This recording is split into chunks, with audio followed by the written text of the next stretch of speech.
नमस्कार, आपका स्वागत है। कलयुग के अंत के विषय में हमारे प्राचीन पुराणों में पहले ही भविष्यवाणी की हुई है। कलयुग का प्रभाव कैसा होगा? कलयुग में मनुष्य का व्यवहार कैसा होगा?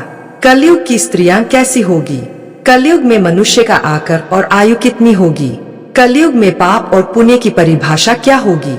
कलयुग में मुक्ति पाने के कौन से मार्ग होंगे तथा कलयुग का अंत कैसे होगा आदि के विषय में हमारे प्राचीन पुराणों में कलयुग की भविष्यवाणी की गई है। भगवान श्री कृष्ण ने कलयुग की भयावहता का वर्णन गरुड़ जी के सामने किया है, जिसके बारे में प्राचीन गरुड़ पुराण में बताया गया है। तो चलिए जान लेते हैं कलयुग के बारे में की गई प्राचीन भविष्यवाणियां। कलयुग का अंत धर्म की विफलता, अनुशासन की कमी, मनुष्यों में बढ़ती दुर्भावना, धन की लालसा, अत्यधिक काम का प्रभाव, भ्रष्टाचार से बढ़ता व्यापार, गुरुजनों तथा पूज्य लोगों की नींद, स्त्रियों में व्यभिचार और अनाचार आदि गुणों की वृद्धि और लोगों में आध्यात्मिकता की कमी, इस प्रकार के लक्षणों से कलयुग की पहचान होती है। भगवान श्री कृष्ण ने कहा था कि कलयुग में मनुष्य का मन अत्यधिक कठोर हो जाएगा। मनुष्य अशांत, चंचल, धर्म से विमुख होकर अधर्म के पथ पर चलने वाले होंगे। उन्हें शास्त्रों का ज्ञान नहीं होगा। जिसके मुख से जो भी निकलेगा उसे ही शास्त्र समझा जाएगा। कलयुग के अंत में धर्म और आसुरी शक्तियों का विनाश होगा और पुनः नए युग का आरंभ होगा, अर्थात फिर से सत्य युग का आरंभ होगा और सृष्टि का यह चक्र चलता रहेगा। चारों युगों में कलयुग अंतिम युग होता है। सबसे पहले सतयुग, उसके बाद त्रेता युग, फिर द्वापर युग और अंत में कलयुग आगमन इस धरती पर होता है। महाभारत के युद्ध के पश्चात कलयुग का आगमन पृथ्वी पर हुआ था। यह युग धार्मिक और आध्यात्मिक स्थिति में सबसे कम प्रगति करने वाला माना जाता है। मान्यता के अनुसार आज से 31,037 साल पहले महाभारत का युद्ध हुआ और कलयुग का आरंभ इस युद्ध के 35 वर्ष के पश्चात हुआ, अर्थात भगवान श्री कृष्ण के अपने धाम जाने के बाद हुआ। श्री कृष्ण कहते हैं, कलयुग में लोग अपने स्वार्थ को ही सर्वोपरि मानेंगे। धर्म का त्याग करके मटेरियलिस्टिक उद्देश्य को पाने के लिए जी जान से कोशिश करेंगे। धर्म में विश्वास न होने के कारण लोग अन्याय पूर्वक आचरण करेंगे।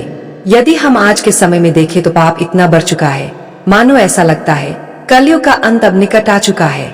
लेकिन कुछ विद्वानों के अनुसार यह तो बस शुरुआत है। आगे कलयुग और भी भयानक रूप लेने वाला है। कलयुग के उस भयानक रूप को देखने की क्षमता आज के मनुष्यों के अंदर नहीं है। जब कलयुग का अंत समय निकट आएगा तो ऐसी ऐसी भयानक चीज दिखाई पड़ेगी।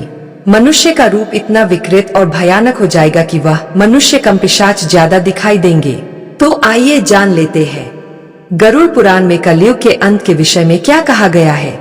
गरुड़ पुराण के अनुसार एक बार गरुड़ जी ने भगवान श्री कृष्ण से पूछा है, प्रभु, चारों युगों में कलयुग को ही सबसे भयंकर और दुख कारक माना गया है।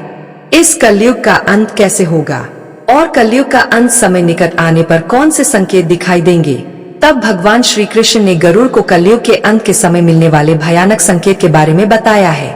जब पृथ्वी पर चारों तरफ ऐसे संकेत दिखाई दे तो मनुष्य को समझ जाना चाहिए कि अब कलयुग का अंत समय निकट आ चुका है और अब सृष्टि का अंत प्रलय से होगा। सबसे पहले संकेत भगवान श्री कृष्णा के अनुसार कलयुग का अंत समय निकट आने पर मनुष्य की आयु घटकर केवल 20 वर्ष विशेष रह जाएगी। 12 वर्ष की आयु में ही मनुष्य के बाल पाक जाएंगे। उनका शरीर अत्यंत कमजोर और सफेद रंग का होगा। कलयुग में स्त्री 8 या 9 वर्ष की आयु में ही संतान को जन्म देगी। कलयुग की औरतें बहुत ही क्षण और छोटे शरीर वाली लेकिन अधिक भोजन करने वाली मंदभाग्या होगी। कलयुग स्त्री कम संतान को उत्पन्न करने वाली और अत्यंत क्रोधी स्वभाव की होगी। वह अपनी संतान को दूध भी नहीं पिलाएगी और न ही उसका पालन पोषण करेगी। दूसरा संकेत भगवान श्री कृष्ण कहते हैं, कलयुग का अंत समय निकट आने पर संसार में पतिव्रता स्त्रियां दिखाई नहीं पड़ेगी। एक ही स्त्री कई पुरुषों से विवाह करेगी। लोग पूजा पाठ, श्राद्ध, अंतिम संस्कार, मुंडन और विवाह आदि प्रकार के कार्य नहीं करेंगे। जल के अभाव के कारण लोग स्नान नहीं करेंगे और अशुद्ध ही रहेंगे। कलयुग के अंत में लोग केवल मांसाहार ही करेंगे और कोई भी सात्विक आहार नहीं करेगा। कलयुग में लोगों के वस्त्र तने हुए और चमकीले होंगे। तीसरी बात, श्री कृष्ण के अनुसार जब कलयुग का अंत समय निकट आएगा तो वृक्षों में फल आना बंद हो जाएंगे। सभी वृक्ष फल रहित हो जाएंगे। सृष्टि में हर तरफ केवल शमी के वृक्ष ही दिखाई देंगे।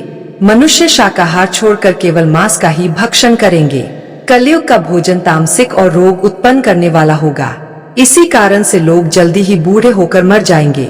कलयुगी मनुष्य गाय की पूजा करना बंद कर देंगे। सभी गाय का मांस खाएंगे। गायों को केवल दूध और मांस के लिए ही पाला जाएगा। चौथी बात, कलयुग का अंत समय निकट आने पर अल्पवृष्टि होगी, अर्थात बहुत ही कम बारिश होगी।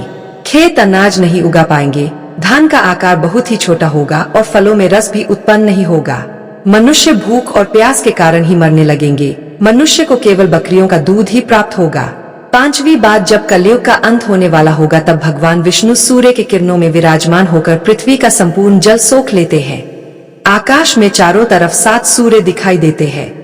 इन सभी सूर्यों के प्रभाव से संपूर्ण सृष्टि जलकर खाक हो जाएगी।